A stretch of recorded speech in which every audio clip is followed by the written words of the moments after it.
Il 17 marzo del 1861 segna la data dell'unificazione politica dell'Italia, un punto di partenza che attraversa la nostra storia e ci consegna una democrazia forse ancora non compiuta ma moderna.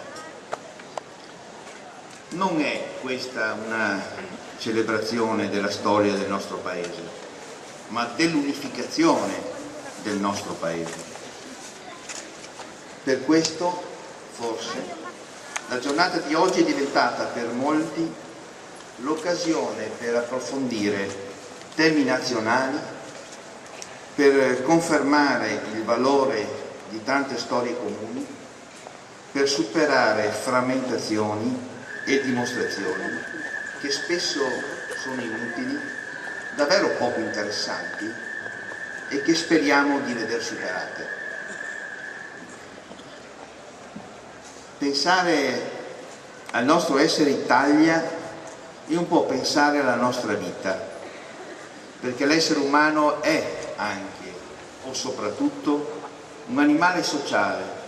e la vita e il destino del singolo non sono dissociati dalla vita e del destino di molti. Riflettere almeno per un giorno sul nostro essere popolo significa analizzare meglio il presente e anche mettere a fuoco tante contraddizioni ancora esistenti nella nostra nazione. Il divario tra nord e sud del paese, la crisi economica,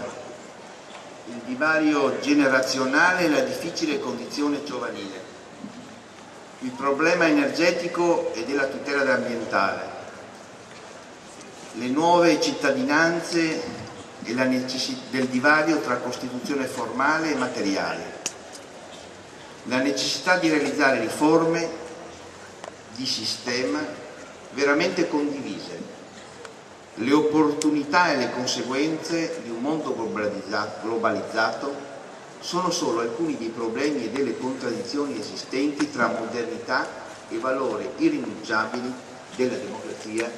della giustizia e della libertà. Le difficoltà in cui viviamo si accompagnano poi a una profonda crisi politica, a un mancato rinnovamento istituzionale e amministrativo, a preoccupanti fenomeni di corruzione politica ed economica, a un contrasto tra poteri dello Stato che rischiano di segnare una vera e propria crisi della democrazia. C'è un clima pesante che ci divide le parti politiche, divide le regioni, divide i ceti sociali, divide le categorie, divide molto spesso anche i cittadini.